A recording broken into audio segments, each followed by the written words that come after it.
네, 평강하셨습니까? 예, 같이 기도하시고 말씀 교제 나누겠습니다.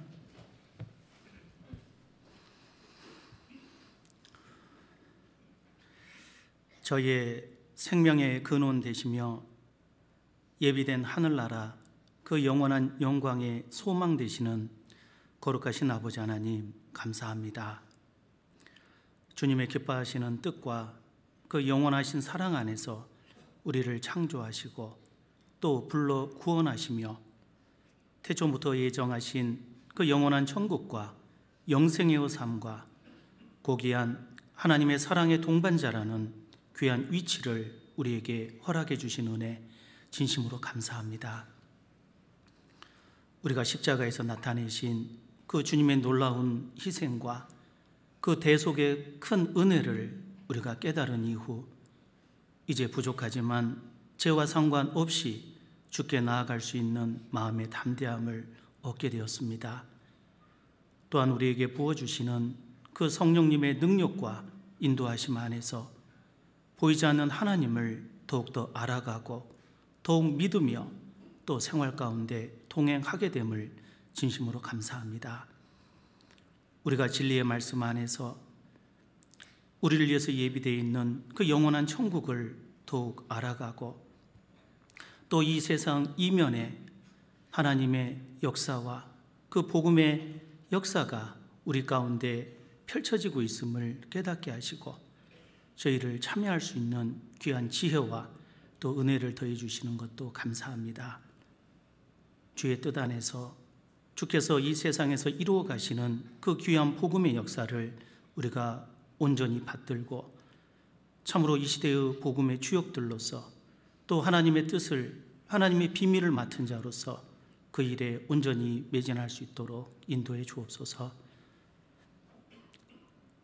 온 이번 한 주도 참으로 저희에게 허락하시고 또 곳곳마다 주의 역사를 나타내시니 진심으로 감사합니다. 미얀마에서 선교 중인 우리 신 목사님과 그 일행과 함께 하시고 또 우리 서울교회 직장인 집회와 소집회에서 주의 역사를 나타내 주옵소서. 또 전국 곳곳에서 주의 이름으로 모이는 모든 집회에 함께 하셔서 그 생명의 역사가 곳곳마다 순적히 온전히 이루어지기를 간절히 원합니다. 오늘도 귀한 시간 말씀 앞에서 교제케 하시는 은혜 감사합니다. 이 시간도 더욱 함께해 주시고 우리 각자에게 필요한 은혜대로 채워 주옵소서. 모든 것 자비하신 주 성령님의 은혜와 그 인도의 손길에 부탁드리며 저희를 사랑하시는 예수님 이름 받들어 감사하며 기도드리옵나이다. 아멘. 네, 성경 찾겠습니다. 이사야서 11장입니다.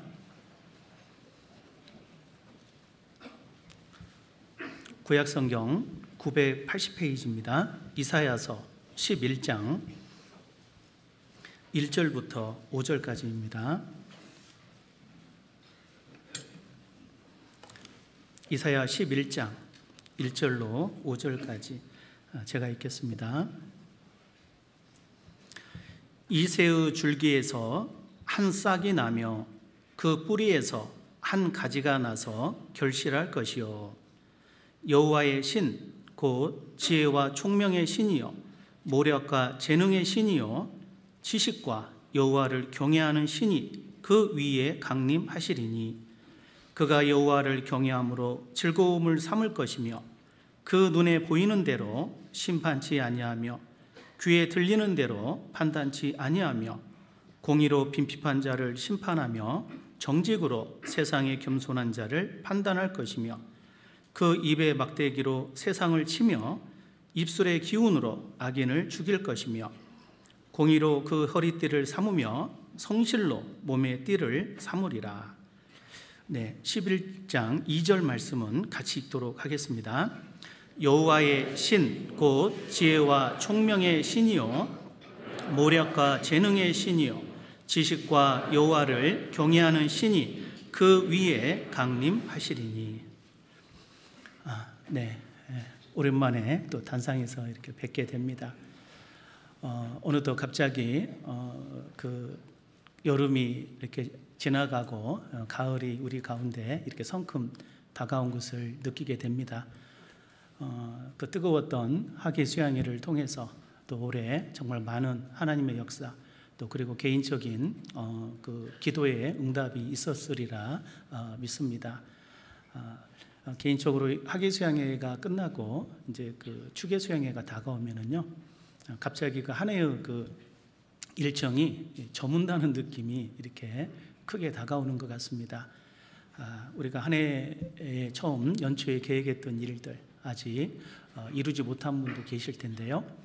다시금 마음을 추스리고 또 앞으로 남은 시간 또 그 연초의 계획을 온전히 이루는 그런 시간이 되었으면 좋겠습니다.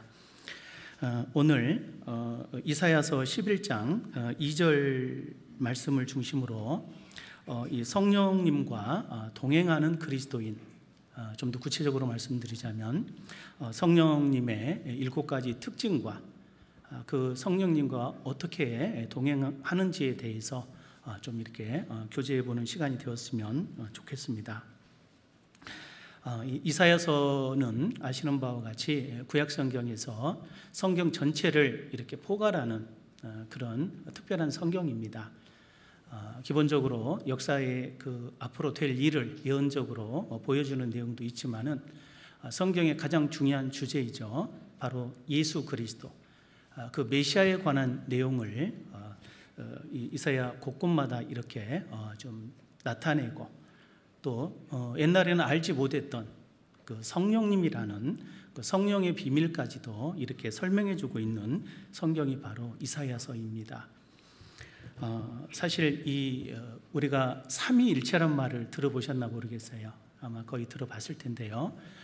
이 성부, 성자, 성령, 성부 하나님, 성자 하나님, 그 성령 하나님께서 그 근본이 하나이시고 물론 그 위격은 다르지만 실제로 그 근본이 하나이다라고 하는 위치, 그 포지션은 세 개지만 일체, 그 몸은 하나다라고 하는 우리 기독교의 중요한 교리입니다.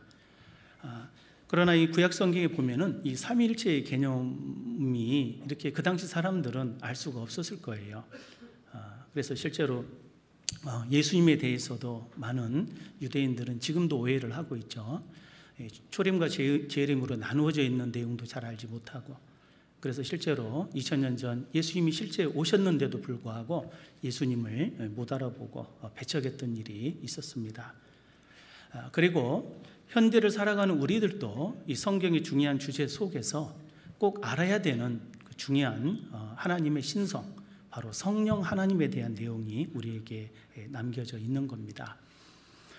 우리가 구원받은 것도 사실은 우리가 알지 못했던 그 성령님의 능력 속에 또 그 인도하심 안에서 우리가 구원을 받게 되는 거고, 또 신앙생활을 해 나가는 것도 그 성령님의 인도하심 속에서 이루어져 가고 있는 겁니다.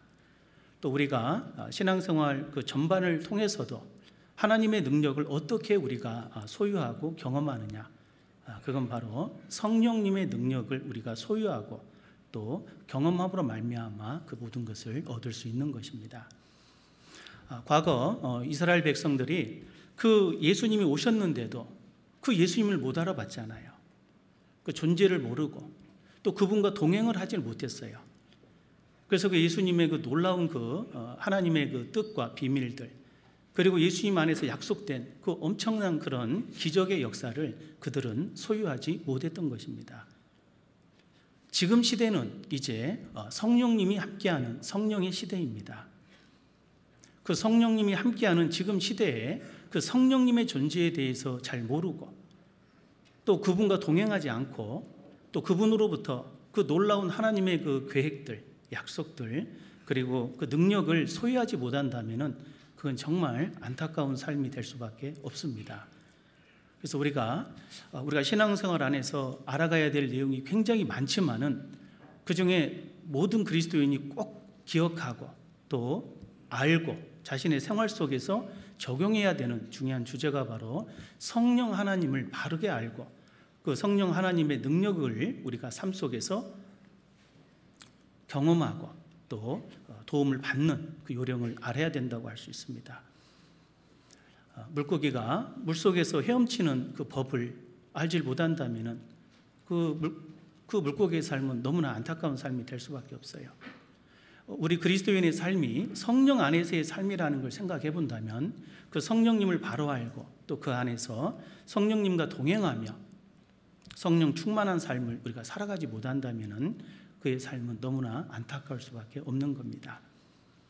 그래서 그 성부 하나님과 성자 하나님 그리고 이 성령 하나님에 대한 그 내용, 그중에 특별히 성령 하나님에 대해서 오늘 좀 이사야서 11장 2절을 중심으로 좀 구체적으로 좀 알아보고 그 성령 하나님께서 나하고 실제 어떠한 관계를 맺고 있는지, 그리고 더 나아가서 내가 성령 충만한 삶을 살기 위해서는 구체적으로 성령님과 동행하기 위해서는 어떠한 자세로 살아가야 되는지를 좀 실질적으로 좀 돌아보는 시간이 되었으면 좋겠습니다.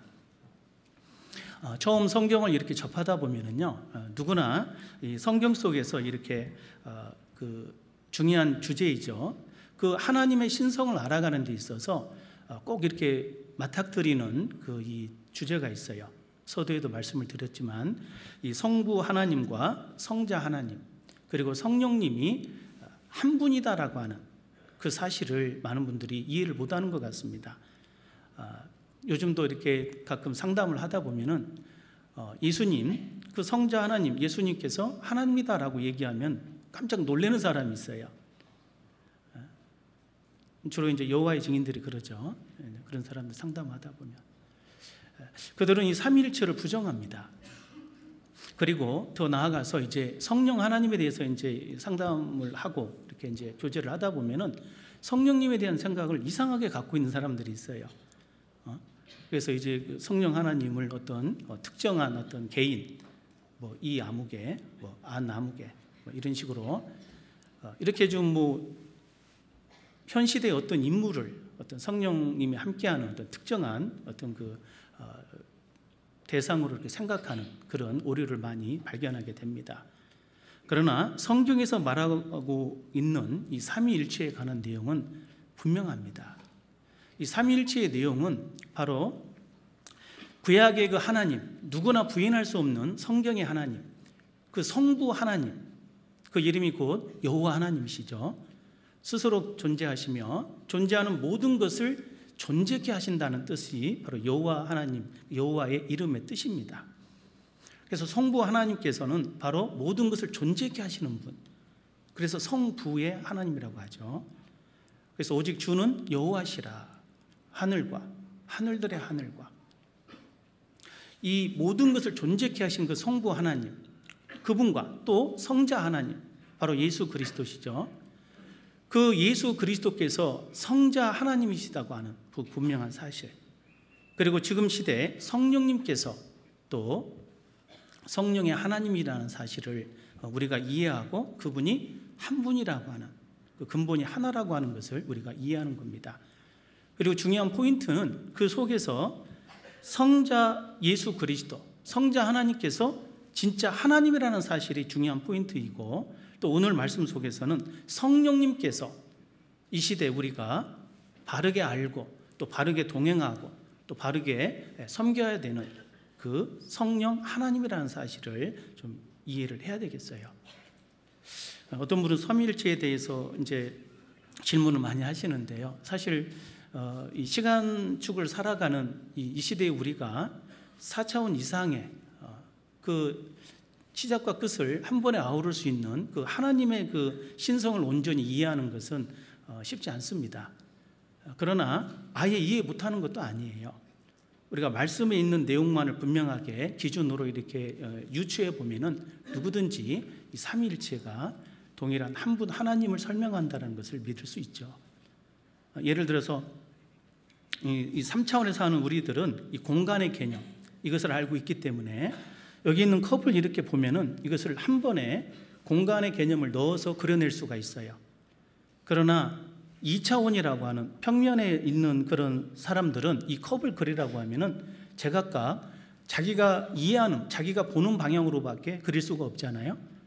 예를 들어서 이제 앞에 있는 사람들이 앞에 그 정면도라고 하죠. 정면도에 이것을 컵을 그려보라고 하면 이것을 사각형으로 그릴 겁니다.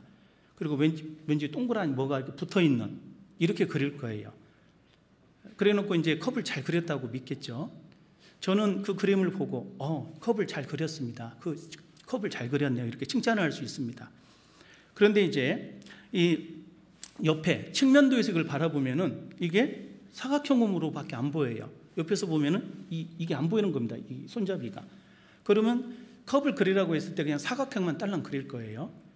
저는 컵을 제대로 그렸네요. 이렇게 얘기를 할 겁니다. 그런데 이제 앞에 있는 사람은 의문을 제기하죠. 무슨 소리냐? 왜 손잡이를 왜 안 그렸냐? 그러면서 이제 막 틀렸다고 잘못 그렸다고 얘기를 할 거예요. 그러나 잘못 그린 게 아니라 잘 그린 겁니다라고 저는 얘기를 해줄 수 있습니다. 사실은 잘 그린 거거든요. 있는 그대로. 그리고 또 위에서 이 평면도라고 하죠. 위에서 이걸 바라보면은 이게 사각형이 아니에요. 이 동그란 원형입니다. 원형에 뭐가 막대기가 살짝 이렇게 나와 있는 것 같이 보이는 거예요. 그러면 역시 그것도 이제 컵을 잘 그렸다고 얘기를 해주는 거죠. 그러면 이제 정면에 있는 사람이나 옆에 있는 사람은 무슨 소리냐? 이 컵이 사각형이지 왜 동그랗게 그려놓고 이 컵이라고 하냐? 이해를 못할 겁니다. 그때 이제 제가 3차원 입장에서 설명을 하는 거예요. 사실은 당신이 그린 것도 컵이고 당신이 그린 것도 컵이고 당신이 그린 것도 컵인데 그 속에 여러분이 알지 못하는 공간의 개념이 있다고. 그래서 이제 음영을 설명해주고 이것을 쭉 입체적으로 설명을 하면은 아마 이제 그 중에 어떤 사람들은 컵이 저렇게 생겼구나 이렇게 이제 온전한 컵을 이렇게 예상을 하면서 믿음을 갖게 됩니다. 중요한 것은 각각의 위치에서 이 컵을 제대로 그린 겁니다. 그리고 그들이 그린 건 컵이었던 거예요. 이와 같이 이제 시간축을 살아가는 우리들은 예수님 이전에 하나님의 신성을 보면은 여호와 하나님, 그 성부 하나님의 모습이 크게 보이는 거예요. 모든 걸 창조하시고 주관하시고 이렇게 인도해 가시는 오직 주는 여호와시라. 그 여호와 하나님의 신성이 크게 보이고 또 이제 예수님 시대에는 그 예수님을 통해서 하나님이 보이는 거예요. 그래서 예수님의 제자들이 간증했듯이 나의 주시며 나의 하나님이시니이다. 예수님을 하나님으로 증거했거든요. 그리고 요한 사도도 그는 참 하나님이시요 영생이시라. 예수님을 하나님으로 증거했던 거예요. 그리고 지금 이 시대에는 우리가 그 하나님의 신성이 성령님을 통해서 우리에게 이해가 되는 겁니다. 그래서 이 성부 하나님과 성자 하나님과 이 성령 하나님이 한 분이라는 사실은 틀림없는 사실입니다. 그래서 이제 저도 개인적으로 이 복음에 대해서 처음에 이제 구원받기 전에 한 2년 전에 복음을 처음 접했을 때 하나님을 믿는다고는 생각했고 또 예수님을 믿는다고는 생각했는데 정말 내가 구원을 받았다고 하는 거에는 확신이 없었거든요. 왜? 예수님을 생각하면은 예수님이 대속을 하셨고 믿으면 천국 간다고 하니까 나는 뭐 안 믿는 건 아니고 믿으니까 나는 천국 갈까? 이런 생각을 했는데 성부 하나님 앞에 새벽 기도를 한다든가 이렇게 기도를 할 때 보면은 성부 하나님 앞에서 이렇게 기도를 하면 항상 너무 부족한 거예요.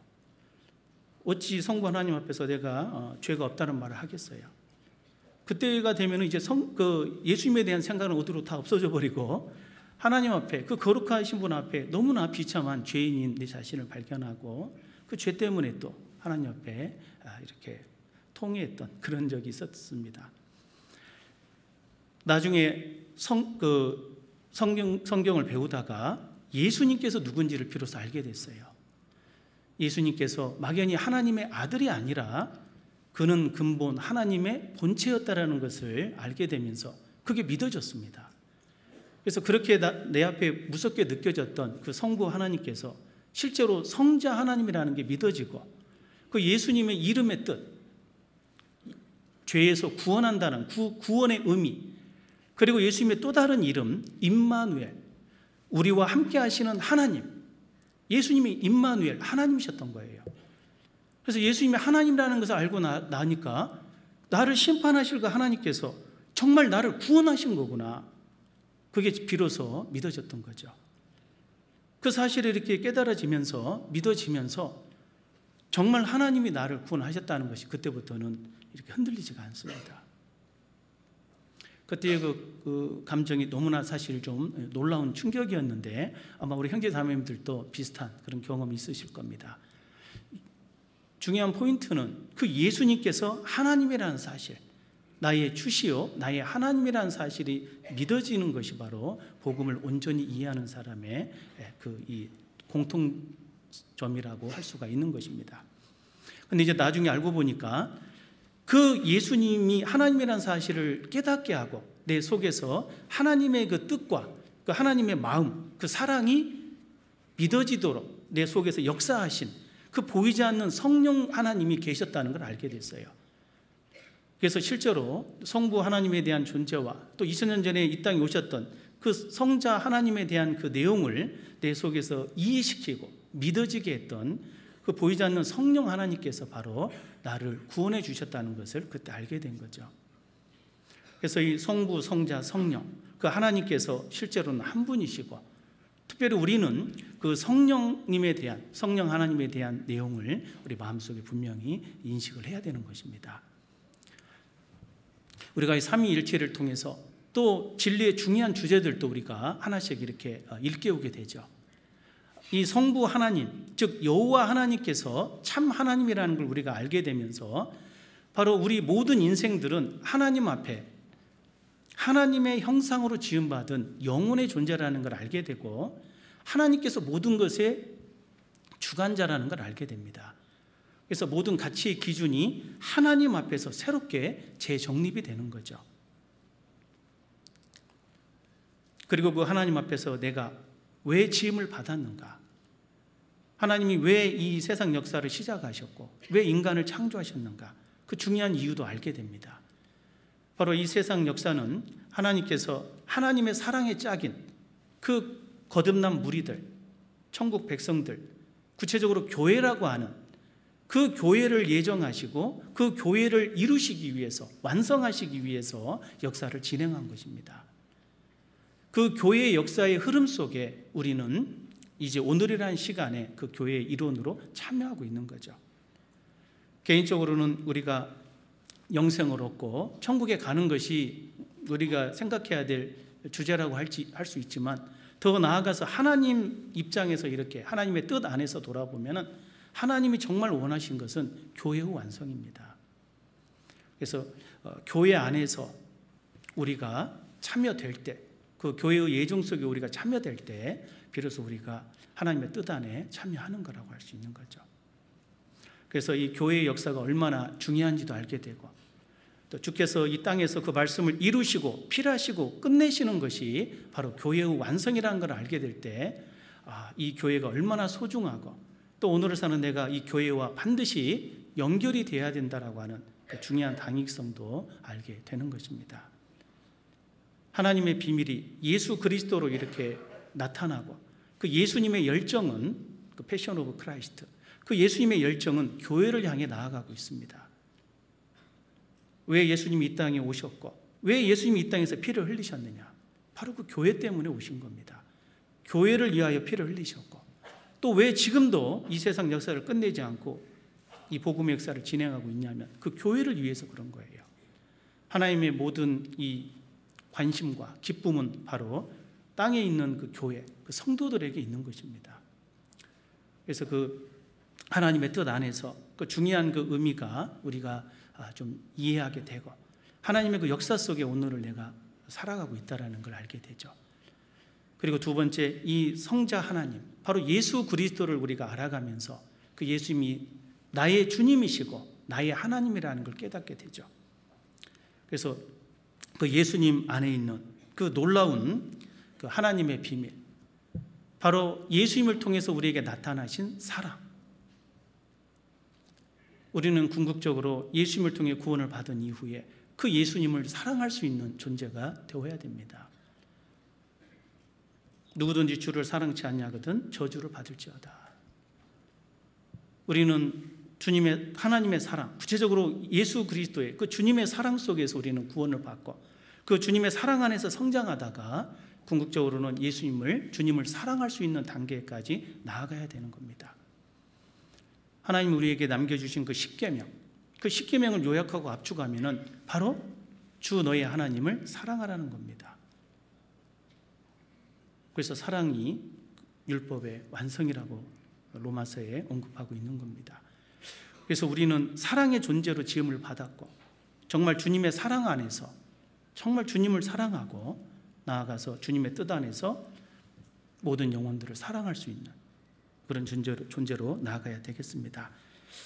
그리고 이제 오늘 구체적으로 언급하고 싶은 그 성령 하나님을 통해서 성령님께서 지금 과거에 어디 높은 곳에 계시는 것이 아니고 또 이미 승천하신 예수님 같이 하나님 보좌 우편에 그냥 앉아만 계시는 게 아니고 실제 사도시대부터 이 땅에 오셔서 우리와 함께하고 계시는 그 성령님이 계시는 겁니다. 그 성령님이 우리 가운데 함께하고 있고 또 나와 함께하고 있다는 걸 우리가 인식하고 내가 그 성령님을 예민하게 이해하면서 그분과 함께하고 동행하면서 그 성령 충만한 삶은 그 성령님과 동행하는 삶입니다. 뭔가 이렇게 빠져가지고 막 펄쩍펄쩍 뛰는 것이 성령 충만이 아니고 자연스럽게 건강한 사람은 이 육체 속에 자연스럽게 그 건강이 이렇게 깃들어 있는 거예요. 잔잔하게 움직이는 것 같지만 거침이 없잖아요. 힘있게 살아가는 모습. 우리 성령 충만한 그리스도인들은 하나님의 그 뜻 안에서 그 능력 안에서 잔잔하게 살아가는 것 같지만 거침없이 이 세상을 이겨가고 또 하나님의 뜻을 이루어가는 힘있는 삶을 살아가는 것입니다. 그런데 간혹 이제 그 성령 충만을 받지 못하는 분들이 어떤 하나님의 뜻과는 별개로 좌로 치우치든지 우로 치우치든지 간혹 가다가 이렇게 절름거림을 걷든지 어떤 어려움을 처할 수가 있는 거예요. 그때 내 자신을 이렇게 돌아보고 정말 다시금 내 자신을 점검해서 성령 충만을 이렇게 소유해 가는 것이 필요하다고 생각합니다. 그래서 이 성령님에 대한 내용을 알아가는 것은 아주 중요하다고 할 수 있습니다. 지금 이 시대는 성령님이 함께하는 시대입니다. 고린도전서 2장 10절에 보면은 오직 하나님이 성령으로 이것을 우리에게 보이셨으니 성령은 모든 것 곧 하나님의 깊은 것이라도 통달하시느니라.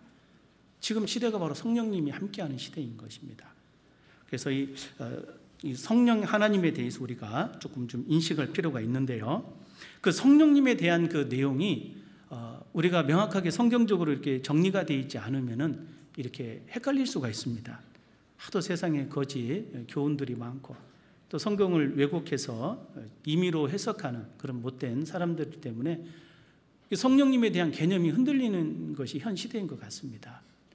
그러나 성경에서 분명히 말씀하고 있는 성령님의 이 신성, 그 특징에 관한 내용이 이사야 11장 2절에 기록되어 있습니다. 같이 읽겠습니다. 여호와의 신, 곧 지혜와 총명의 신이요 모략과 재능의 신이요 지식과 여호와를 경외하는 신이 그 위에 강림하시리니. 네, 여기에 보면은 성령님에 관한 7가지의 그 신성의 부분을 설명하고 있습니다. 이 신이라는 말이 이제 몸신자로 이렇게 해석이 되다 보니까 신이라고 표현되어 있는데 영어 성경을 보면은 스피릿, 영을 가리키는 겁니다. 영. 그래서 이 성령께서는 바로 여호와의 영이시고 또 지혜의 영이시고 총명의 영이시고 모략의 영이시고 재능의 영이시고 지식의 영이시고 또 여호와를 경외케 하는 영이다라고 이렇게 7가지로 소개를 하고 있는 겁니다. 11장 2절을 좀 암송해 놓으면 좋을 것 같은데요. 그래서 이제 이 내용을 우리가 곰곰이 생각해 보면 그 속에 놀라운 중요한 이 내용들이 들어있음도 우리가 알아갈 수가 있습니다. 첫 번째, 성령님은 여호와의 신입니다. 여호와의 영이세요. 이것이 성령에 대한 가장 정확한 이 정의라고 할 수 있죠. 하나님의 영이 성령이십니다. 어떤 누가 성령 하나님이라고 이렇게 주장하면은 그건 정말 어처구니 없는 그 소리죠. 성경의 하나님은 바로 성령 하나님은 여호와의 영이다라는 사실이에요. 이 여호와의 영 외에는 다 거짓이라고 성경은 말하고 있는데요. 요한 1서 4장을 한번 찾겠습니다. 요한 1서 4장.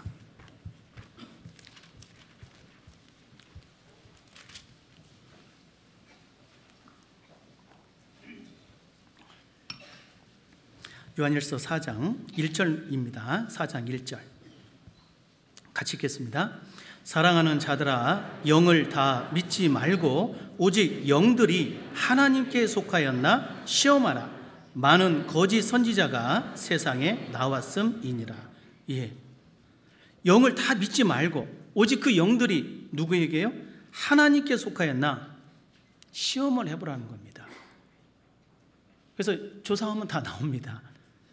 성경적으로 이 영이 성경에서 말하는 하나님의 영인지 아니면 가짜인지. 성경에서는 하나님의 영 외에는 다 이 마귀의 영이라고 설명합니다. 구체적으로 귀신의 영이라고 표현이 되어 있죠. 귀신의 영. 그리고 세상 영이라고 표현되어 있어요. 그리고 또 미혹해 하는 영으로 표현되어 있습니다. 이 세상 모든 그 종교상에 등장하는 그 거짓된 그 귀신의 영들, 그게 전부 다 사실은 이 악한 자, 이 세상 주관자가 마귀잖아요. 그 마귀의 역사, 악한 자의 역사를 따라, 그죠? 그 마귀의 역사 가운데 나타나는 이 가짜 영들입니다. 그리고 또 불순종의 아들들 가운데서 역사하는 영으로 되어 있죠. 놀랍게도 실제로 이렇게 하나님의 뜻을 대적하는 그 사람들 속에 있는 그 악한 영도 있지만은 교회 안에서도 정말 이 불순종의 이 아들들 가운데 역사하는 그런 움직임이 있을 수 있는 거죠. 그런 영들이 바로 이 마귀의 영인 겁니다. 그런데 성령께서는 하나님의 영입니다. 진리의 영이라고 되어 있습니다. 그리고 또 중요한 것은 그리스도의 영이라고 표현하고 있는 거예요. 하나님은 영이시니, 하나님께서 영이신데 그 하나님의 영이 바로 진리의 영이고, 그리고 또 하나는 그리스도의 영이다. 이 성령의 이 주제를 여호와의 신이다, 하나님 여호와의 영이다라는 그 내용 속에서 우리가 한번 생각해 볼 게 있어요. 가끔 우리가 이제 구원받은 이후에 쭉 신앙생활을 하다 보면은요, 이제 여러 가지 의미를 깨닫게 됩니다. 가장 먼저 깨닫는 게 이제 죄사함에 대한 그 내용이잖아요. 그래서 죄사함 받았다, 또 구원 받았다. 그리고 또 더 나아가서 이제 죄사함 받으면 이제 천국의 보장이 된 거구나.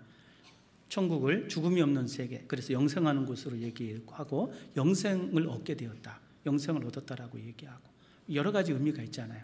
이제 육신의 그 이 인간으로 태어난 사람이 하나님의 말씀으로 새롭게 태어난, 그래서 거듭났다라고도 얘기하고, 뭐 의롭게 되었다, 법적인 신분이 의인이 됐다, 뭐 이런 식으로 표현이 되는데, 그 중에 또 하나가 뭐냐면 바로 성령을 소유했다라고 하는 그 내용이 바로 구원받았다는 사람의 표현입니다. 사실 이 성령을 소유하게 됐다, 그리스도의 영을 갖게 되었다, 이것이 정말로 구원받은 사람의 가장 명확한 표현이라고 할 수 있습니다. 우리가 어느 나라를 들어간다고 할 때 이제 뭐 여러 가지가 그 나라에 들어갈 이렇게 준비를 할 수가 있잖아요. 근데 이제 공항에서 딱 이렇게 출입국 이제 심사를 받을 때는 꼭 우리가 제출해야 되는 게 있습니다. 그게 뭐죠? 예, 이 여권과 그 여권 속에 있는 비자를 반드시 제출을 해야 됩니다. 그거 안 하면 입국이 이게 거절돼요.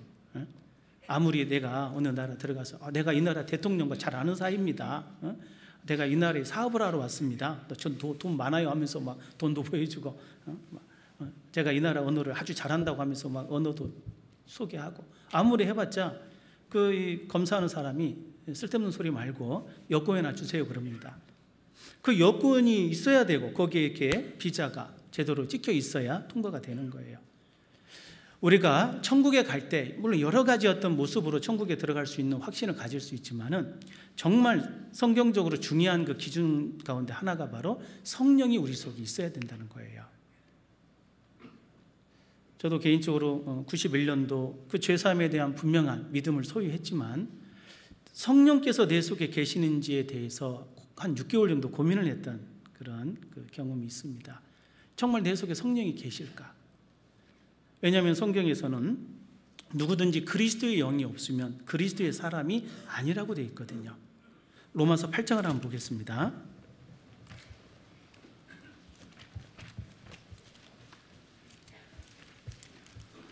로마서 8장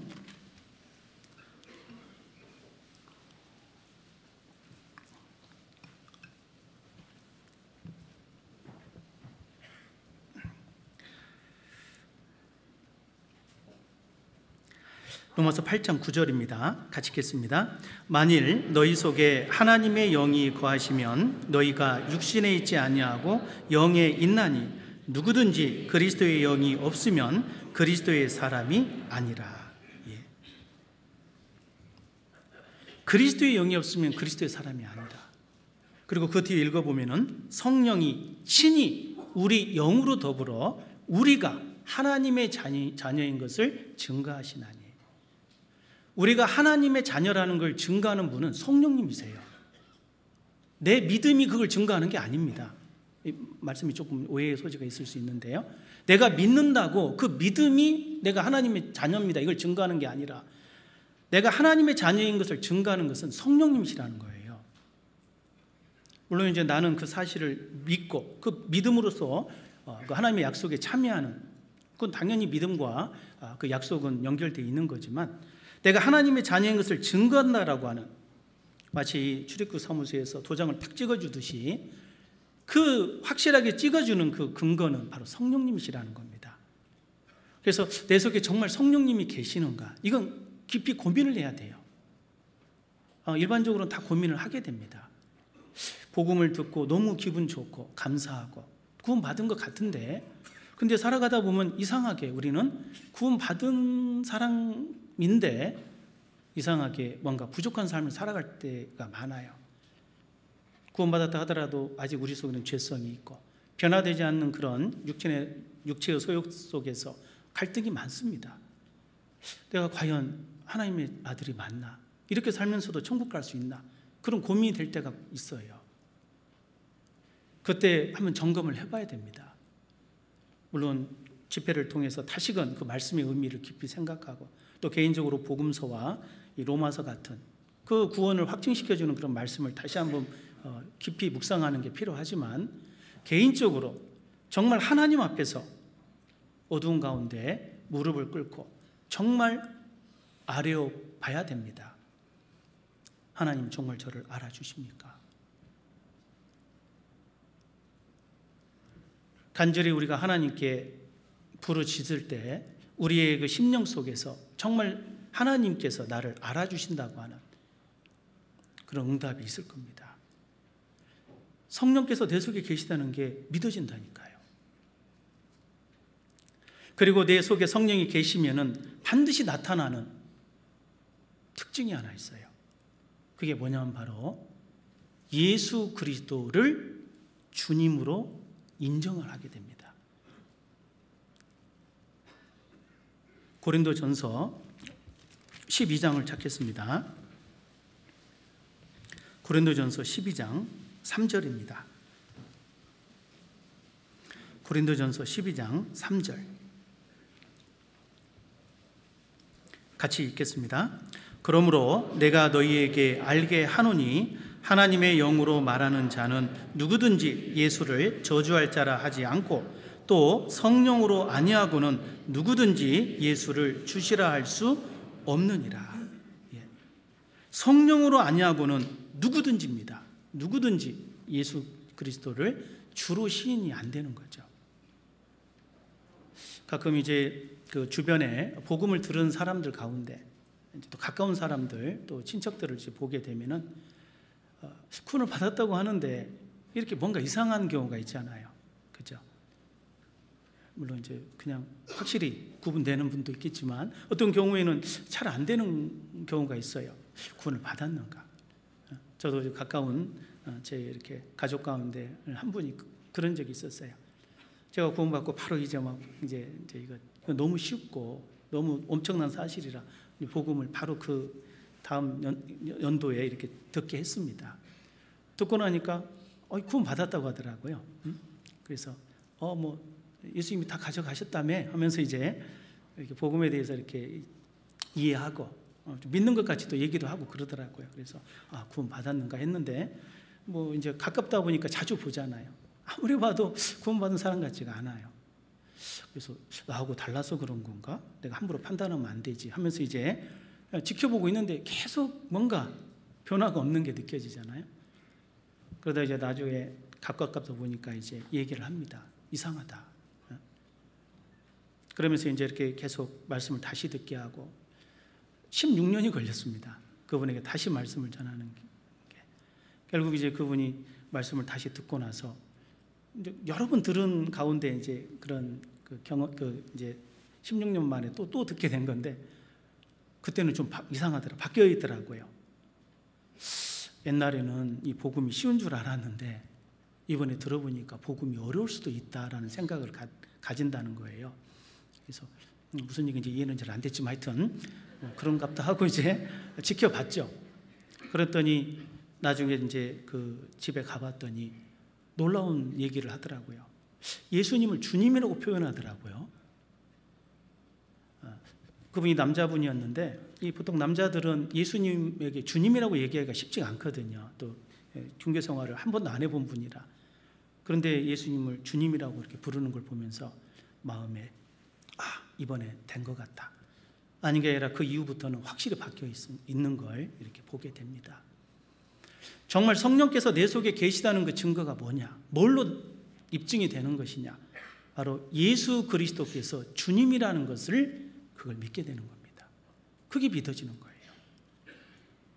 제 경험으로 보더라도 예수님을 믿는다고는 했는데 예수님이 주님으로 이렇게 말로만 주님이었지 주님이라는 확신이 없었어요.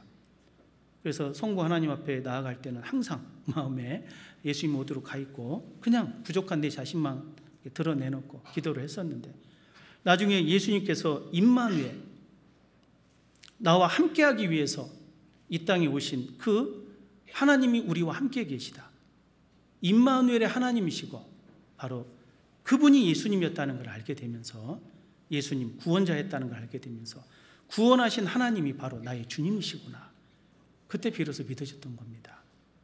그래서 그때 이제 기도할 때도 항상 주님, 예수님이 생각이 나고 성부 하나님 앞에 기도를 하면서도 그 예수님이 생각이 되는 거예요. 그래서 기도가 확실하게 이제 은혜 가운데, 평강 가운데 기도가 되는 것을 느끼게 된 겁니다. 저와 같은 어떤 경험 속에 있는 분이 혹시 계실까 해서 말씀을 드린 겁니다. 우리가 여호와의 영, 그리스도의 영, 그것이 없으면 그리스도의 사람이 아닙니다. 그리스도의 영이 있다라는 건 무엇으로 증명할 수 있냐면 바로 예수 그리스도께서 나의 주시며 나의 하나님이시라는 것이 믿어지게 하는, 그게 바로 성령님의 역사인 것입니다. 보혜사 성령님이 오시면 그가 나를 증거할 것이요, 성령님께서는 예수 그리스도를 증거합니다. 예수님께서 하나님이시고 나의 주님이시고 나의 모든 것이라는 걸 깨닫게 하시는 거죠. 그래서 하나님의 비밀이 예수 그리스도 안에 이렇게 집약되어 있다는 걸 알게 됩니다. 사도 바울도 빌립보서 3장에 보면은 자신이 집안에서 대대로 배웠던 그 구약의 하나님, 그 성부 하나님에 대한 지식, 또 율법의 지식들이 많이 있었지만은 궁극적으로 내가 예수 그리스도를 알고 그 안에서 발견되기를 원했다. 그 전에 내가 배웠던 율법적인 모든 지식은 다 배설물이다. 그 그리스도를 알고 그 안에서 발견되기를 소망했습니다. 성령님이 계시면 반드시 그리스도를 바로 알게 하고 나를 그리스도께 인도하고 그리스도를 나의 주님으로 시인하게 만든다는 거죠. 아직도 나는 예수님이 나의 주님이 안 돼 있다라면은 한번 곰곰이 자신을 돌아봐야 될 겁니다. 성령님은 여호와의 영이시고 그리스도의 영이신 겁니다. 이사야서 11장 다시 가겠습니다. 11장 2절, 여호와의 신 곧 지혜와 총명의 신이요. 두 번째, 세 번째 우리가 또 알아야 될 것은 성령님의 특징인 바로 지혜와 총명의 신이라는 거죠. 그래서 실제 우리 인간에게 지혜와 총명을 주시는 분이 누구시냐? 내가 타고난 그 지혜가 있고 타고난 총명이 있어서 모든 걸 알아가느냐? 나는 좀 머리가 좋아서 부모 잘 만나서 모든 걸 알아가느냐? 그렇지 않습니다. 지혜와 총명은 바로 성령님이 주시는 거예요. 욥기 38장을 보겠습니다. 욥기 38장.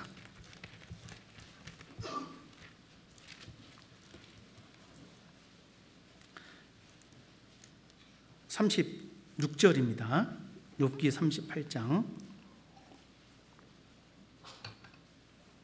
36절. 네, 같이 읽겠습니다. 가슴속의 지혜는 누가 준 것이냐? 마음속의 총명은 누가 준 것이냐? 예, 가슴속의 지혜 그리고 마음속의 총명, 이 지혜와 총명은 누가 준 것이냐? 지금 하나님께서 말씀하시는 겁니다. 욥기 38장 1절에 보면 여호와께서 폭풍 가운데로서 욥에게 말씀하시는 내용이에요. 내가 이런 거 주고 있는데 너 그거 알고 있느냐? 도대체 무지한 말로 이치를 어둡게 하는 자가 누구냐? 하면서 여러 가지 삼라만상에 관한 얘기, 그리고 우리가 내면적으로 이렇게 인식하고 있는 그 중요한 어떤 요소들을 다 얘기하는 겁니다. 그 중에 이 사람의 가슴속에 지혜가 있고 마음속에 총명이 있는데 그거 누가 준 건지 아냐? 바로 하나님이 주신다는 겁니다. 그 지혜와 총명은 뭔가를 빨리빨리 깨닫고 알아가는 것도 있겠지만은 사실 그 속에 신령한 어떤 이 마음, 우리가 귀하게 여기는 것들 있죠? 사랑이라든가, 그죠? 어떤 경건, 뭔가 이렇게 좋은 것들이 있죠. 특별히 사랑에 관계된 것도 사실은 하나님이 주시는 겁니다. 이 지혜와 총명 속에 들어가는 거죠.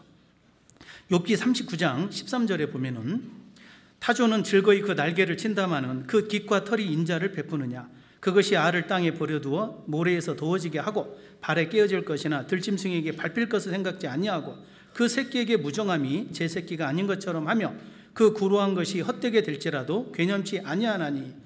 17절 말씀 같이 읽겠습니다. 이는 하나님 내가 지혜를 풍부하지 아니하고 총명을 주지 아니함이니라. 그 지혜와 총명을 하나님이 주신다는 거예요. 근데 이 타조에게는 하나님께서 지혜와 총명을 한번 빼놨다는 거예요. 사람들이 그냥 자연 법칙이 그냥 그러려니 이렇게 진행된다고 얘기를 하니까 참 무지한 말이죠. 자연이라는 말이 그냥 스스로 그러려니 하잖아요. 그러려니 하는 거, 진화론적인 사고라든가 그냥 그렇게 타고났다는 식으로. 그러나 실제로 그냥 그렇게 타고난 것이 아니라 그걸 주시는 분이 하나님이셔요. 그래서 모성애 같은 것도 그냥 있는 줄로 알았는데 그냥 있는 게 아니죠. 하나님께서 이 타조에게는 모성애를 빼놨습니다. 그래서 이 어미 타조가 자기 그 알을 낳는데도 불구하고 그냥 돌아다닌다는 거예요. 품질 않고. 이거 그 수컷 타조가 품습니다. 타조 그 알을. 이 암컷 타조는 돌아다녀요. 왜 그러냐? 그 모성애를 빼놔버렸어요. 그 지혜와 총명 속에 그 고귀한 사랑, 그 모성애 같은 게 다 포함이 되어 있다는 거죠. 실제 우리가 이제 이 내용을 곰곰이 생각해 보면은 우리가 부모님을 생각할 때 부모님의 사랑이 가장 크게 느껴집니다. 이 세상에서 누가 나를 가장 사랑할까? 부모님이죠. 특히 어머님의 사랑. 그 모성애보다 강력한 건 거의 없거든요. 근데 나중에 알고 보면은 그 모성애를 주신 분이 하나님이셔요. 무슨 얘기냐면 하나님의 사랑이 모성애보다 더 크다는 겁니다. 사실 어머니께서 나를 이렇게 낳아주시고 길러주시고 사랑을 베풀어 주신 모든 것은 하나님이 어머님에게 부어주신 사랑의 일부가 내게 전달이 되는 거예요. 그러니까 어머님의 사랑이 이렇게 클 텐데 그 사랑보다 더 큰 것이 바로 하나님의 사랑이라는 겁니다. 이걸 깊이 생각해 보면은 정말 우리가 이제 어머님 사랑 생각하면은 돌아가신 어머님이 이렇게 살아오신다 하면은 어머니하고 달려갈 수 있잖아요. 안 달려가실 분도 계실지 모르겠는데 대부분 달려갑니다. 어머니의 사랑을 아니까. 아니까 어머니하고 달려가고 그분의 그 무릎을 베고 잠도 한숨 자고, 그죠? 무릎 베일 때 어머니가 이거 무릎 치워버릴까 이거 걱정 안 합니다. 그냥 믿고 그냥 맡겨요. 왜? 사랑을 아니까. 어머니의 사랑을 알기 때문에 거기에 맡길 수 있는 거예요. 그런데 그 사랑보다 더 큰 것이 바로 하나님의 사랑입니다. 예수님의 사랑이라는 거예요. 예수님이 이 땅에 오셔서 이 자리에 오면은 예수님하고 달려갈 수 있을까요? 없을까요? 그 사랑을 아는 사람은 달려갈 수가 있는 겁니다. 그분에게 내 머리를 맡기고 잠을 청할 수가 있는 거예요. 사랑을 알면 맡겨지는 겁니다. 어린아이가 어머니 품에서 그 사랑에 자신을 맡기고 잠을 청하잖아요. 우리가 하나님의 사랑을 진정으로 이해하고 모성애를 주신 분이 하나님이시고 그보다 더 큰 것이 하나님의 사랑이라는 걸 깨닫게 되면 맡길 수가 있는 거예요. 그 지혜와 총명을 주신 이가 누구냐? 우리가 이 하나님의 이 사랑의 의미를 곰곰이 생각해 보면 이 모든 것이 하나님이 주시는 거구나, 이것을 깨달을 수가 있는 것입니다. 그리고 세 번째 보면은 이 이사야서 11장 2절에 보면은 성령에 관한 내용이 이제 다섯 번째죠. 네 번째, 다섯 번째입니다. 모략과 재능의 신이요. 모략의 그 신이고 재능의 신이라는 거예요. 그래서 이 영어 성경으로 보면은 이 스피리트 오브 카운셀, 이 모략이란 말 속에 이 카운셀러 아시죠? 이렇게 서로 이렇게 상담할 수 있는, 옆에서 이렇게 상담해주고 뭔가 일을 이룰 수 있도록 도와주는 재능의 신. 이 스피리트 오브 마이티라고 되어 있습니다. 능력의 신이라는 뜻이죠. 그래서 뭔가를 내게 도움을 주고 이룰 수 있도록 이렇게 나를 도와주고 내게 능력을 주시는 분이 바로 성령님이시라는 거예요. 그래서 우리가 이 성령님을 제대로 알고 성령님과 함께하는 삶을 살다가 보면은 우리가 이 세상에서 경험하는 모든 어려움들을 다 극복할 수 있는 겁니다. 그리고 어떤 일을 또 이루어낼 수도 있는 거예요. 그래서 성령님을 바로 우리가 이해하고 있으면은 성령님과 함께하는 것이 이렇게 좋은 거구나, 이렇게 중요한 거구나, 이렇게 능력 있는 거구나 라는 것을 알게 되는 거죠. 우리가 성령 충만한 삶을 살아갈 때 정말 성령님의 은혜를 이렇게 우리가 경험하고 그분의 어떤 조언을 통해서 깨달아주는 그 능력을 소유함으로 인해서 엄청난 일들을 이루어갈 수가 있는 것입니다. 잠언 15장을 찾겠습니다.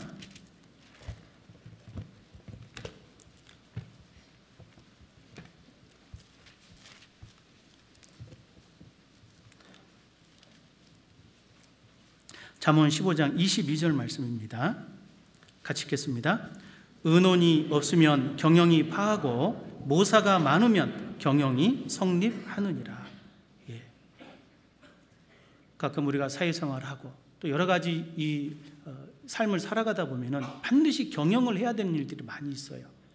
가정을 건설하는 것부터 시작해서 또 어떤 식으로 내 사업을 이끌어갈 것인가, 또 내게 관계된 것을 어떻게 내가 차고 나갈 것인가, 많은 고민이 있고 또 자매님들도 나름대로 어떻게 가정을 평화롭게 근면하게 정말 현숙한 여인의 삶을 어떻게 살아갈 수 있느냐, 그런 모든 어떤 그 일이 있을 때 조금 해보고 안 된다, 난 안 되나 보다, 그게 아니라 성령 충만을 힘입고 성령님의 그 이 동행을 잘 우리가 훈련 받다 보면은 그 속에서 놀라운 지혜와 그 총명이 나타나게 되는 겁니다.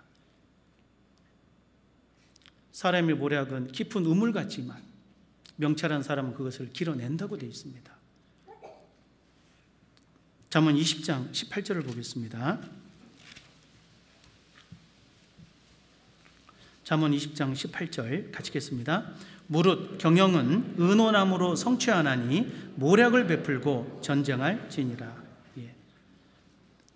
경영이라고 하는 건 의논함으로 성취한다. 일을 이루시는 하나님, 그죠? 일을 행하는 여호와, 그것을 지어 성취하는 여호와, 모략의 하나님, 재능의 하나님, 능력의 하나님입니다. 24장을 보겠습니다. 24장 5절 6절 말씀 같이 읽겠습니다. 지혜 있는 자는 강하고 지식 있는 자는 힘을 더하나니 너는 모략으로 싸우라. 승리는 모사가 많음에 있느니라. 너는 모략으로 싸우라. 승리는 모사가 많음에 있느니라.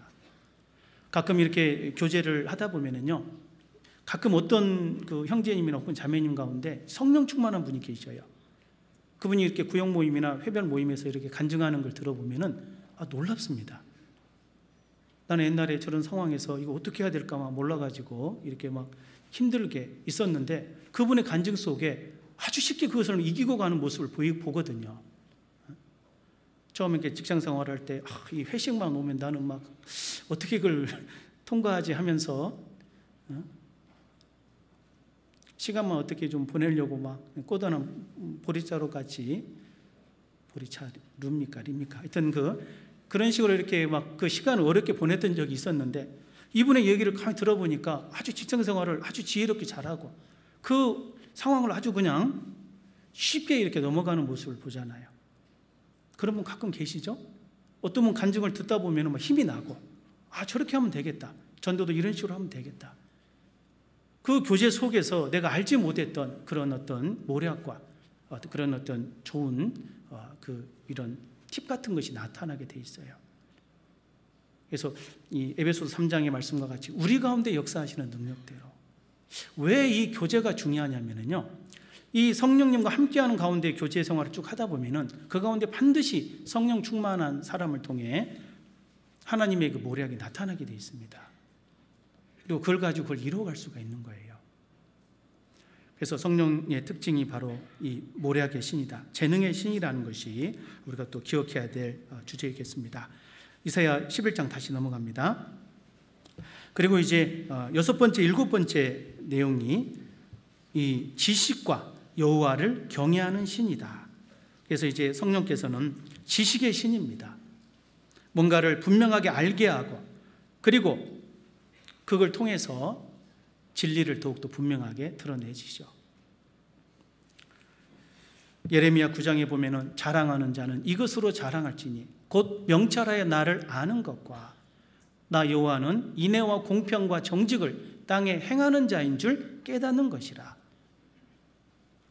하나님께서 인애와 공평과 정직을 이 땅에 행하시는 그 지식의 하나님이라는 걸 알아갑니다. 정말로 하나님의 모든 걸 이렇게 이끌어 가시는구나.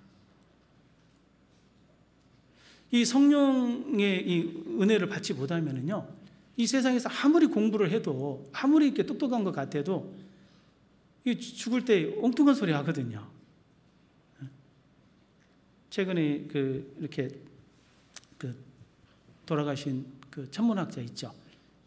뭐 스티븐 호킹인지 스티븐 뭐 호킹인지 잘 모르겠는데요. 참 저는 존경했거든요, 그분. 이제 그 알츠하이머병 걸려서도 이렇게 우주에 대해서 아주 그 중요한 내용들을 이렇게 설명하고. 그런데 이분이 유고집 보니까 어때요? 신은 없다라고 하고 이렇게 유고집을 남겼어요. 이 사람 평생 연구한 게 도대체 뭐냐고요. 물론 이제 자기 생각에는 그런 식으로 이렇게 했는데 그거 보면서 얼마나 많은 사람들이 또 이렇게 열심히 뭔가 연구하는 지식을 추구하는 사람들이 그 사람 때문에 신은 없다라는 생각이 또 빠져 살까 걱정이 되더라고요. 참 신기한 또 그런 분을 또 어때요? 웨스트민스터 사원에 또 안치하고 그것도 좀 희한하더라고요. 하여튼 좀 세상은 이상한 것 같습니다. 근데 어쨌든 정말 성령이 충만하시면은 지식을 명확하게 아는 거예요. 우리 아는 것을 말하고 본 것을 증거하노라. 뭘 가지고 하나님이 없다고 하냐고 도대체. 오히려 하나님이 계시다는 증거가 더 많고 더 분명하게 증거할 수 있는데 우리 서로 변론하자. 증거와 증인을 세우고 하나님께서는 분명하게 증인까지 세워놨잖아요. 이스라엘이라는 나라를 통해서 증인을 세우고 이스라엘 역사를 통해서 증거를 분명하게 보여줍니다. 이럴 것이다 저럴 것이다 이런 그 막연한 주장이 아니고 법정에서 서로의 주장이 막 말 잘하는 사람 주장이 이기는 게 아니죠. 증인이 있고 증거가 있으면 이기는 거예요. 우리가 무엇을 선택해야 되느냐. 증인이 있고 증거가 있는 이 성경의 지식을 우리가 따라야 되는 겁니다. 성령께서는 분명히 지식을 더 우리에게 더하시고 분명히 알아갈 수 있는 확실한 증거를 더하십니다. 성령 충만하게 되면 성령과 동행하는 삶 속에 그게 더 많아지는 거예요. 우리가 전도 집회를 통해서도 많은 성경적인 지식을 알아가는데 그것이 갈수록 이렇게 없어집니까? 아니면 갈수록 더 많아지고 확실해집니까? 틀림없이 더 많아지고 확실해져요. 성경의 내용은 연구하면 연구할수록 그 깊이와 넓이가 너무 엄청난 겁니다. 처음에는 이것만 얘기하는 줄 알았더니 그 이면에 다른 세계까지 다 보여주고 있어요. 그래서 우리가 이 성령 충만한 삶 속에서 이 지식을 알아가고 또 성령이 충만하게 되면은 궁극적으로 여호와를 경외하는 쪽으로 나아갑니다. 그래서 하나님이 그 위대하심이 더욱더 깨달아지고 믿어지는 거예요. 정말 이렇게 우리 자신을 돌아봐도 마찬가지인 것 같습니다. 우리가 집회를 통해서 그 몇 시간 성경 강연을 통해서 어떻게 하나님이 살아계시다는 걸 어떻게 알까? 그죠? 그리고 그 속에서 어떻게 내 운명을 깨달을까? 운명을 깨닫잖아요. 다른 사람들은 뭐 죽음 이유에 대해서 전혀 모르잖아요. 뭐 죽어봐야 알지 하고 관심도 없는데 나는 내가 죽고 난 이후에 심판받고 지옥 간다는 게 깨달아져 버리잖아요. 그리고 복음을 들었을 때 복음이 이해가 되기 시작해요. 아무리 머리 좋은 사람도 이해가 안 될 때가 있거든요. 무슨 일 있냐고 이렇게. 그런데 우리는 그 오묘한 그 복음의 원리가 이해가 되고 막 깨달아집니다. 아, 그래서 그랬구나. 아, 그래서 이렇게 된 거구나. 아, 그래서 처음부터 이런 일이 있었고, 와, 이게 에덴 동산부터 이런 게 예정이 됐었나 보다. 점점 그 하나님의 위대함, 그 하나님을 경외케 하는 그쪽으로 우리가 이렇게 온전히 지는 거예요. 그래서 성령께서는 바로 여호와의 신이며 또 지혜와 총명의 신이며 또 모략과 재능의 신이며 또 지식과 여호와를 경외하는 신이 틀림없는 것입니다. 우리가 이 7가지 그 성령님의 그 특징을 곰곰이 생각해 보면서요, 내가 성령님에 대해서 얼마나 알고 있나, 또 성령님의 이런 측면을 내가 얼마나 온전히 이해하고 있나를 한번 돌아보고, 특별히 내 속에 성령님, 그리스도의 영, 하나님의 영이 정말 계시다는 걸 분명히 돌아봐야 됩니다. 우리는 간혹 이 성령 충만에 대해서 이렇게 생각을 해야 되겠습니다. 아니, 날마다 하는 것이 옳다고 생각합니다. 우리가 항상 이렇게 목사님 말씀을 통해서 이 성령 충만의 삶에 대해서 계속 배우고 있는데요, 이 성령 충만의 삶은 정말 중요한 겁니다. 우리가 생각하는 이상으로 중요한 거예요. 그런데 이것이 이제 처음에는 잘 이해를 못 하는데 점점 시간이 지나면서 그게 틀림없이 중요하다는 것을 깨닫게 되는 것 같습니다. 마치 건강에 대한 우리의 생각이 과거 우리가 어렸을 때 또 젊었을 때는 건강이 이렇게 중요한 줄 몰랐잖아요. 그런데 나중에 이제 나이가 들어가면서 이렇게 꺾이는 시간이 되면서 점점 건강이 중요하다는 걸 깨닫게 되거든요.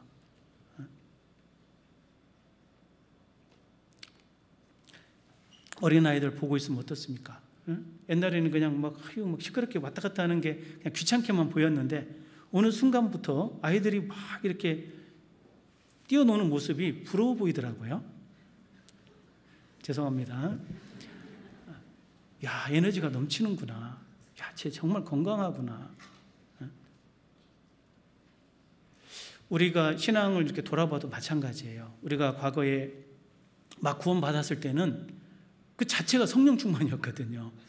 그래서 어떤 상황이든지 뭐 조금만 무슨 일이 생겨도 하나님께서 나와 함께하고 뭔가 막 걸려 넘어만 쳐도 하나님의 징계인가 보다 하면서 이렇게 생각하고 시간만 되면 자동으로 그냥 뭐 교제도 가고 싶고 안 가면 큰일 날 것 같고 이 성령 충만이 기본이었습니다.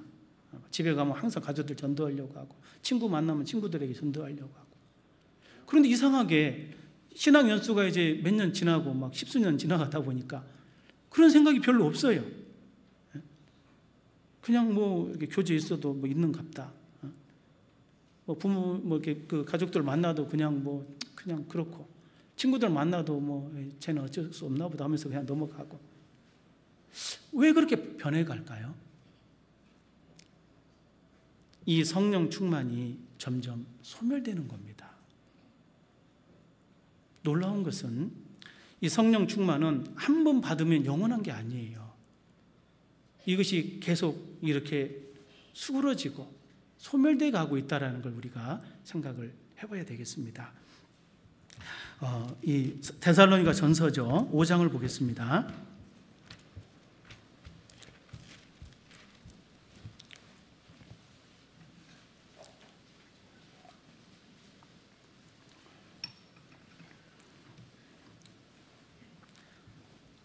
데살로니가 전서 5장 19절입니다. 같이 읽겠습니다. 성령을 소멸치 말며. 옛날에 성경을 보다가 충격적으로 이렇게 본 말씀들이 몇 구절이 있는데요. 그 중에 이 말씀이 그랬습니다. 성령이 소멸될 수 있나? 물론 구원받은 사실이 없어진다 이런 얘기가 아닙니다. 오해하시면 안 돼요.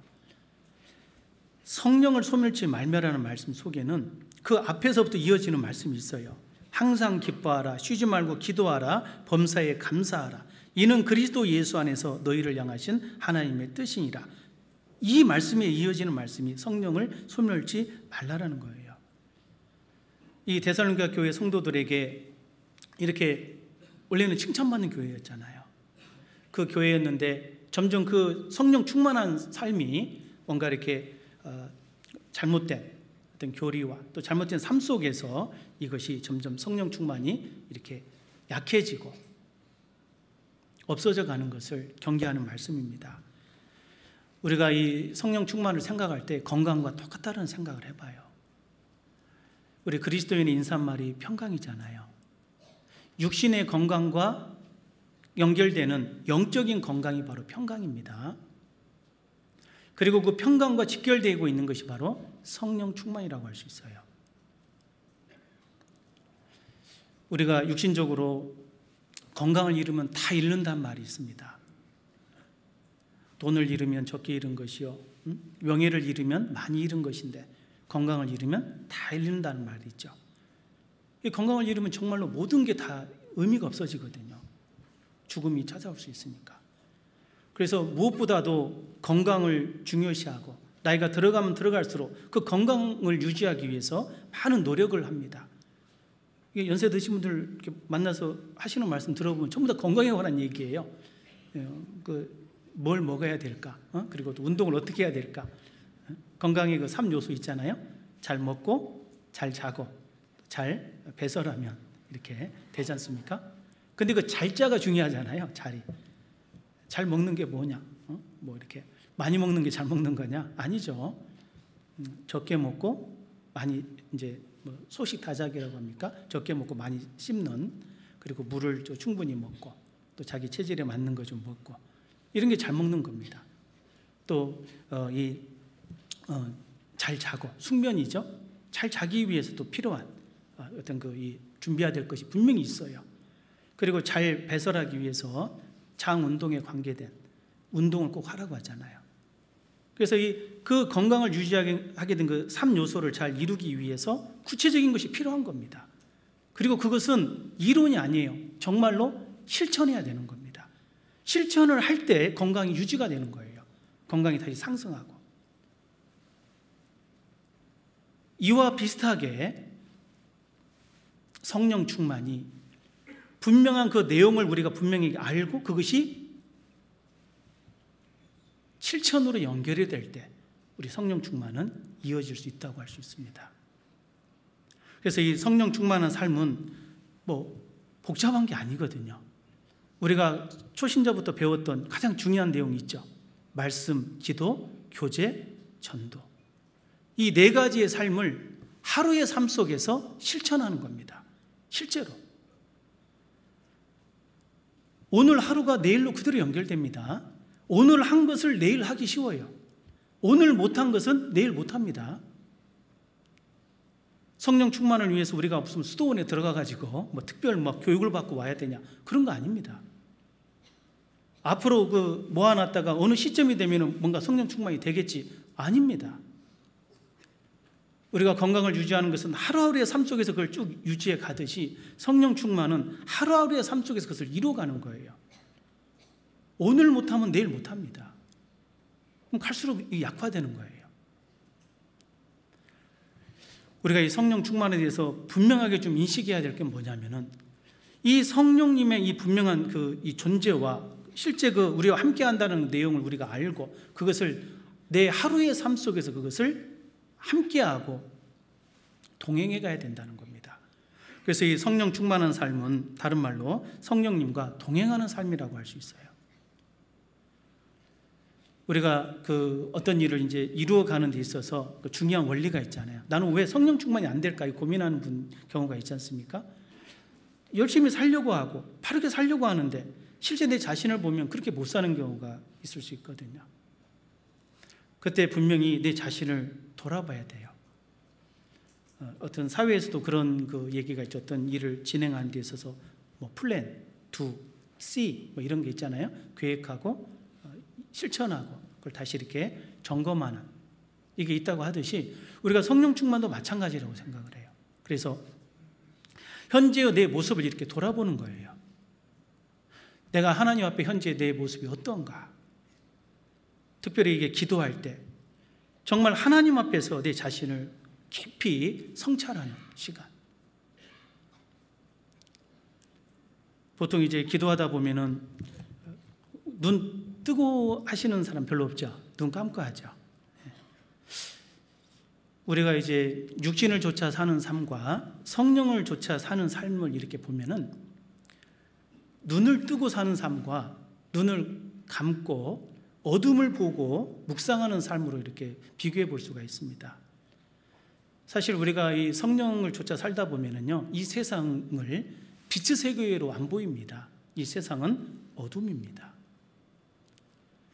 골방에 가서 불을 꺼놓고 저녁에 이렇게 눈을 뜨고 기도해 보세요.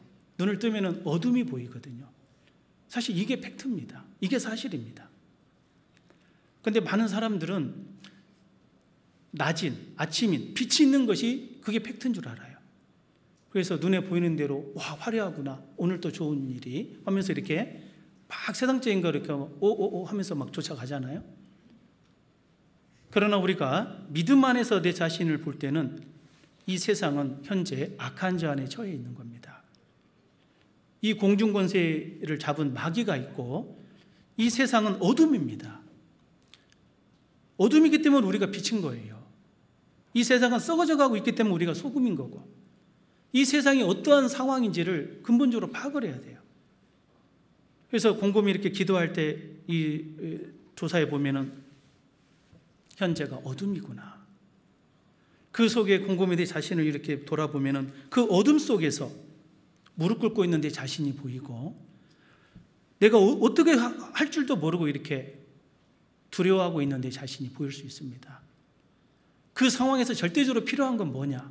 바로 내 앞에 빛인 거예요. 내게 말씀을 주시고 기준을 주시고 내 갈 길을 보여달라고 하는 내게는 먼저 주님이 필요한 거고 그리고 나의 이 두려워 떨고 어디가 어딘지를 모르고 헤매고 있는 내 자신에게 나를 인도해 주시는 중보자 예수 그리스도의 은혜가 절대적인 거죠. 그 안에서 다시 우리가 하나님께 나아가야 됩니다. 눈을 감고 기도하면 뭐가 보이시죠? 아무것도 안 보입니까? 아닙니다. 캄캄한 것이 보이는 거예요. 그 캄캄한 것이 실제 내가 처해진 환경이고 그 속에서 세밀한 그 주님의 시선을 느껴야 되는 거예요. 우리가 이렇게 기도를 하다 보면은요, 이 내 자신을 성찰해 갈 때 나를 지켜보고 있는 눈들이 있다라는 것을 생각해 볼 필요가 있어요. 나를 지켜보고 있는 눈. 크게 네 가지가 있습니다. 첫 번째는 주님이 나를 지켜보고 있는 거예요. 주님의 눈빛이 있어요. 기도할 때 내가 어떻게 할 줄 모르지만 지금 어둠이고 나아갈 길을 모르고 답답하고 있지만 나를 지켜보고 있는 주님의 눈빛. 그리고 나를 다 알고 있다라는 거 주님의 음성이 들리는 거예요. 내가 네 마음 안다. 내가 네 길을 안다. 두려워 말라. 그때 이 성령님의 이 느낌이 드는 거예요.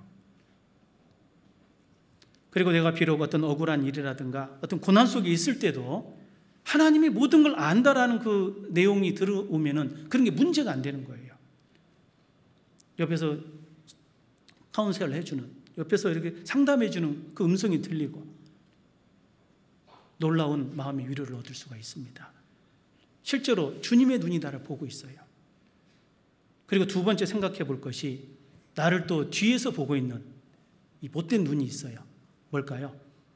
마귀의 눈이 있어요. 마귀가 있는 겁니다. 마귀가 내 뒤에서 나를 이렇게 좀 안 좋은 눈빛으로 쳐다보고 있는 거예요. 왜 마귀가 나를 이렇게 관찰하고 있을까요? 나를 넘어뜨리려고. 마귀는 우리에게 생각을 넣어줄 수 있고, 우리에게 길을 흔들어 버릴 수가 있는 능력이 있어요. 잠언에 보면은 무릇 지킬 만한 것보다 더욱 내 마음을 지키라. 왜? 생명의 근원이 이에서 납니다. 잠언 25장에 보면은 이 마음을 제어하지 않는 자는 성읍이 없고 성벽이 무너진 것 같다. 바로 노략이 당한다는 겁니다. 마귀가 뒤에서 나를 지켜보고 있다는 것을 알고 그 눈빛을 이해하고 좀 이렇게 경각심을 가져야죠. 어떤 형제님의 간증을 들은 적이 있습니다. 자신은 죄를 지려고 하면은 이렇게 뭔가 뒤에서 이 마귀 녀석이 나를 이렇게 보고 있는 것 같아가지고 기분 나빠서 죄를 안 짓게 되더라. 이 얘기를 들은 적이 있는데요. 진짜 그런 느낌 있잖아요. 뭘 하려고 하는데 뭔가 이렇게 유혹이 오고 뭔가 상황이 이렇게 주어져요. 근데 하려고 하면은 아무도 본 사람 없는 것 같은데 뒤에 누가 있어요? 마귀가 보고 있는 거예요. 비웃으면서 내게 이렇게 네가 뭐 뻔하지 뭐 하면서 이런 식으로 그 비웃고 있는 그런 모습이 생각나면은요, 이 원수 마귀. 사실 우리가 신앙생활을 하면서 참 내가 이렇게까지 약했을까? 내가 하나님 앞에 정말 내가 이런 존재밖에 안 되는가? 이렇게 고민할 때 많이 있잖아요. 그런데 낙담할 필요는 없습니다. 실제로 내가 그래요.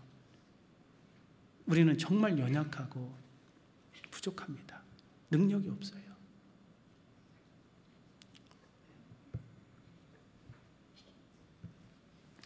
그런데 그것을 비웃고 있는 못된 놈이 있다는 거예요.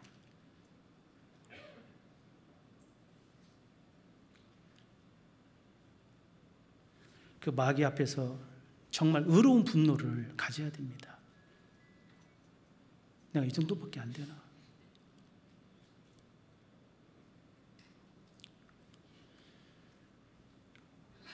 민수기에 보면 비느하스가 계속 이스라엘 백성들이 이렇게 죄 가운데 이렇게 하나님 앞에 징계를 받는데 또 정신 못 차리고 또 가늠하고 있는 그 동료를 보고 분노하죠. 의로운 분노. 창을 들고 가서 그 가늠하는 두 사람을 다 찔러 죽입니다. 좀 살벌한 내용인데요. 근데 하나님께서 그걸 칭찬하시거든요. 우리가 정말 어쩔 때는 의로운 분노도 있어야 돼요. 성령 충만하면은 그게 나옵니다. 언제까지 여기서 내가 넘어질 것이냐? 언제까지 내가 여기서 헤매고 있을 것이냐? 그것을 이길 수 있어야 됩니다. 마귀를 대적하라. 대적하면 이깁니다. 피할 겁니다. 이 마귀의 시선이 있다는 것을 곰곰이 생각해보고 정말 내 자신을 성찰해봐야 될 것 같아요. 그리고 세 번째 또 나를 지켜보고 있는 눈이 있습니다. 어떤 존재일까요? 천군 천사들이 있는 거예요. 천군 천사들. 히브리서 1장에 보면은 천군 천사는 우리를 섬기라고 지음받은 존재들이죠. 그 천군 천사가 우리를 지켜보고 있는 겁니다. 그리고 천군 천사들은 우리를 섬기는 존재들이에요. 우리 종이란 말이죠. 나중에. 사실 우리가 이제 정말 내 밑에 종이 있다라는 생각을 해보면은요, 내 행동을 좀 바르게 할 수밖에 없어요. 그죠? 가만히 그 종들 얘기 들어보면은 그런다고 하더라고요. 저도 이제 이렇게 직장생활 하다 보면은 저도 그랬던 것 같고, 이게 밑에 있는 분들은 항상 위에 이렇게 보면서 잘못하면 꼭 뭐라고 해요, 그걸. 그죠? 이해하는 분 아무도 없습니다. 이해는 위에 있는 사람이 이해하는 거예요. 밑에 있는 사람은 맨 판단해요. 아유 저런 사람도 과장이네 하면서 하고, 도대체 좀 사장이 왜 저래 하면서 이렇게 판단하고. 우리가 천국에 오면은 우리를 섬겨야 되는 그 천군 천사들 우리를 볼 때요, 우리가 하는 행동을 보면서 뭐라고 판단할까요? 틀림없이 뭐라고 할 거예요. 그 천군 천사들이 지켜보고 있는 겁니다. 뭔가 그 의인의 자세, 그 자세가 나와야 되는 거죠. 군대에서 제일 중요한 단어 중에 하나가 자세죠. 자세가 안 나온다. 군대에 어떤 이제 장군이 오지 않습니까? 장군 오면 막 난리가 나죠. 별 떴다 해서 막 흙밭을 막 그냥 흙이 없게 만들어 버리잖아요. 어떻게 그걸 닦아내요, 그걸 다. 그래서 이제 이렇게 그렇게 이제 모시고 정말 뭐 장군 보기가 높여 보이는데 막 충성하면서 막 경례를 하는데 이 장군이 딱 자세가 나와야 되는데 이러면서 이렇게 지나가면 어쩔까요? 사기가 팍 떨어질 거 아니겠어요? 천군 천사들이 나를 지켜보고 있다. 정말 내가 천국의 그 영광, 그 위치에 나아갈 것을 바라보고 있다면 그 시선을 의식할 필요가 있는 겁니다. 그리고 네 번째 또 중요한 시선이 있습니다. 그건 바로 앞서간 믿음의 선진들, 우리에게 구름같이 허다한 증인들이 있다. 특별히 우리와 함께 교제하다가 앞서간 우리의 부모님이 됐든, 그죠? 우리의 그 형제들, 그 많은 분들이 앞서가서 우리를 지켜보고 있어요. 그 운동장에서 우리가 다름질하고 있고 그 주변에 많은 이 관객들이 막 박수 치면서 힘내라고, 파이팅하라고, 그것을 곰곰이 이렇게 생각해 보면은요, 그게 실제 사실이잖아요. 지금 내가 이렇게 어려움 속에서 이렇게 주춤거리고 있어야 되겠느냐? 일어나야겠다. 보이지 않는 어떤 그런 함성의 소리가 들릴 수도 있지 않을까요? 다른 사람 몰라도 나를 사랑하는 누군가 있잖아요. 돌아가신 아버님이 됐든 어머님이 됐든 누군가가 그걸 지켜보고 있고 격려해주고 있을 거다. 마음에 엄청난 위로가 되고, 그게 사실이거든요. 우리 앞서간 분들이 소멸된 분들이 아니잖아요. 다 계시잖아요. 허다한 증인들로 구름같이 이렇게 둘러싼 분들이 다 계셔요. 내가 누구 생각하면서 그분 앞에 내가 다시금 힘을 내고, 그죠? 물론 하나님 앞에서, 하나님의 능력 앞에서도 힘을 내야 되겠지만 그 앞서간 선진들이 나를 응원하고 있다는 것도 곰곰이 생각해 보면은 정말 내 자신이 어떻게 살아야 될지가 분명해집니다. 내 자신을 성찰해 보는 것이 그래요. 깊이 기도하는 과정 속에, 그 어둠에서 눈 뜨고 기도하는 과정 속에 내 주변에서 나를 지켜보고 있는 눈빛들, 하나님의 눈빛, 그리고 못된 마귀의 눈빛, 그리고 천군 천사들의 그런 객관적이고 냉철한 눈빛, 그리고 나를 사랑으로 응원하고 있는 그런 믿음의 선진들의 그런 눈빛을 생각해 보면 내가 과연 어떤 자세로 내가 일어서야 될까, 내가 어떻게 방향을 잡아야 될까, 이런 게 분명해질 수 있을 겁니다. 그리고 이제 그 내 자신을 성찰하고 난 다음에는 뭐니 해도 실천인 거예요. 행함이 없는 믿음 그 자체가 죽은 거죠. 능력은 행함으로 나타나는 거예요. 운동하지 않으면 이 건강이 생성이 안 됩니다. 활력이 안 생기는 거예요. 맨 머리로만 이해하고 실제 실천을 안 하고 있다면 이건 정말 이건 합당치가 못한 거죠. 하루에 어떤 걸 하지 못하면 내일 못하는 겁니다. 오늘 내가 성령 충만한 삶을 살지 않으면 내일 못 살아요. 오늘 내가 성령 충만한 삶을 살아야 되겠다. 오늘 하루를 이렇게 24시간을 4등분으로 나눠볼 수가 있어요. 그죠? 주로 이게 그 좋은 어떤 방법 중에 하나 같습니다. 식사 시간을 기준으로 해서 아침, 조식, 중식, 석식을 기준으로 해서 기상에서 아침 먹을 때까지 그 한 타임, 아침 먹고 점심 먹을 때까지 시간을 두 번째 타임, 또 점심 먹고 저녁 먹을 때까지 시간을 세 번째 타임, 그리고 저녁 먹고 주무실 때까지 시간을 네 번째 타임으로 나눠서 그 사이에 하나님과 함께하는 시간을 갖는 겁니다. 성령님과 동행하는 삶이라니까요. 간단한 거예요. 말씀과 기도입니다. 디모데전서 4장에 말씀과 기도로 우리가 거룩해진다고 그 방법을 알려주셨어요. 그래서 아침에 일어나서 10분, 길면은 30분, 정시간 없는 사람은 5분이라도 말씀과 기도의 시간을, 아침에 성경 한 장 읽으면서 하나님 앞에 오늘 하루를 부탁하는 겁니다. 하나님, 오늘 저와 함께 해주시고 저와 동행해 주시고 하나님의 뜻 안에서 오늘 하루를 잘 살 수 있도록 인도해 달라고. 그리고 할 수 있다면 자기 마음의 어떤 서원도 하시는 게 좋겠죠. 시편 기자의 그 간증과 같이 내가 내 입에 파수꾼을 세웠다, 내 입술의 문을 지켜달라고 하는 쓸데없는 말을 절대 안 한다, 이런 그 서원을 한다든가, 또 이렇게 욥기 31장의 말씀과 같이 내가 내 눈과 언약을 세웠나니 어찌 처녀에게 주목하랴. 욥의 위대한 점 가운데 하나가요, 자기 눈과 언약을 세웠다고 되어 있어요. 쓸데없는 거 안 본다는 거죠. 형제님들은 뭐 처녀에게 주목하지 않겠다라는 뭐 서원을 해도 좋겠지만, 자매님들은 뭐겠어요? 뭐 쓸데없는 거, 뭐 TV나 뭐 세상 액세서리 이런 거, 그런 것을 안 본다고 다 이렇게 그 서원을 세워놓는다면은 하루를 정말로 성령 충만하게 살아갈 수가 있습니다. 그리고 오전 시간, 아침 먹고 점심 시간, 뭐 10시 전후가 적당한 것 같습니다.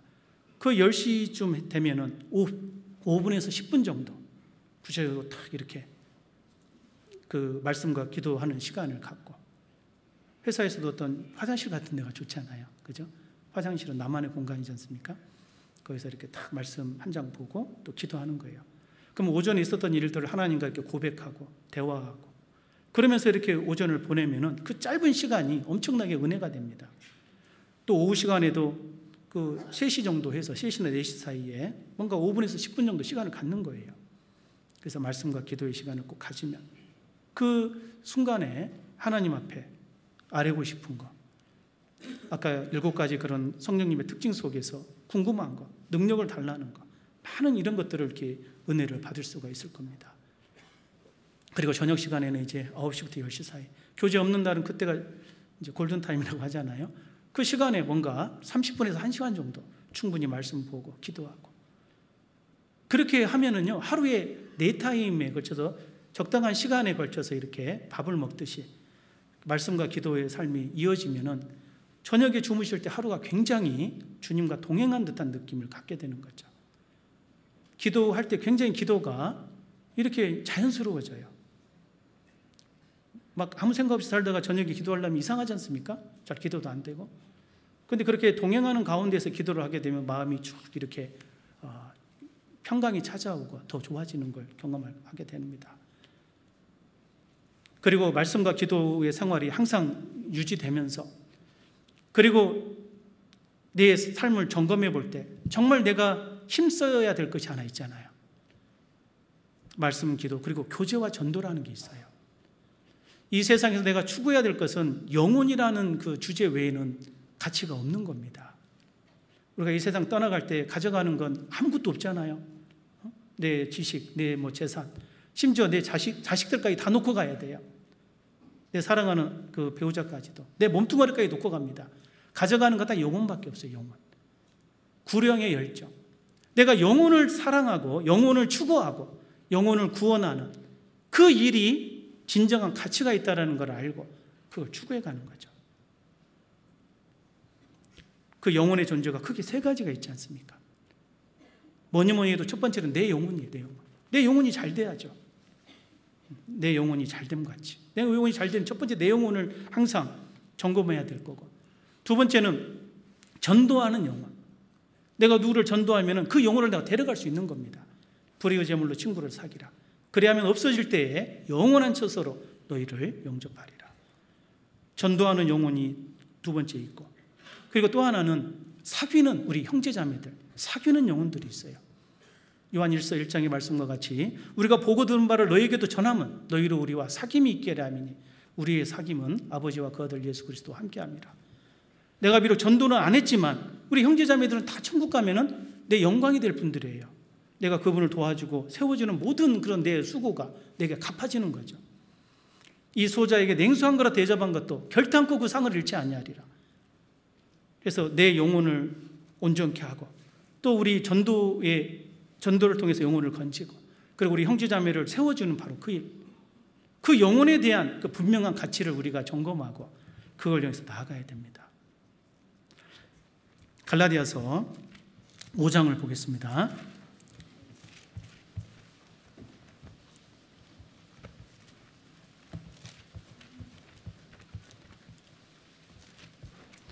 갈라디아서 5장 16절로 17절 같이 읽겠습니다. 내가 이르노니 너희는 성령을 조차 행하라. 그리하면 육체의 욕심을 이루지 아니하리라. 육체의 소욕은 성령을 거스리고 성령의 소욕은 육체를 거스리나니 이 둘이 서로 대적하므로 너희의 원하는 것을 하지 못하게 하려 함이니라.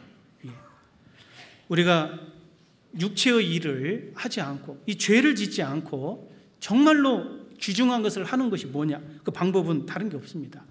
성령을 조차 뭐 하라고요? 행하라. 성령을 조차 행하면 되는 거예요. 물에 이 공기를 빼내려고 아무리 빼내려고 해도요, 좀 지나면 공기가 그냥 들어가 버립니다. 근데 여기에 물을 채워버리면 공기가 사라져요. 우리의 삶 속에서 아무리 육신적인 거 안 하려고 하고 그냥 이렇게 바르게 살려고 해도 내가 성령을 조차 살지 않으면 내 속에는 자연스럽게 육체의 것이 다시 채워지게 되어 있습니다. 그래서 성령 충만의 그 원리 속에 성령을 조차 행하면 육신적인 것이 많이 사라지는구나. 내 하루의 삶 속에 어떻게 성령 충만한 삶을 살아갈까? 성령의 7가지 특징적인 요소를 기억하고 항상 그 앞에서 주님과 동행하며 정말 그 하루하루 주님이 주시는 그 은혜 그리고 그 능력을 힘입으면서 우리가 살아가야 되겠습니다. 성령의 은사가 우리를 주장하고 성령의 은사 안에서 더욱 힘있게 성장하는 저희들이 됐으면 좋겠습니다. 기도하겠습니다.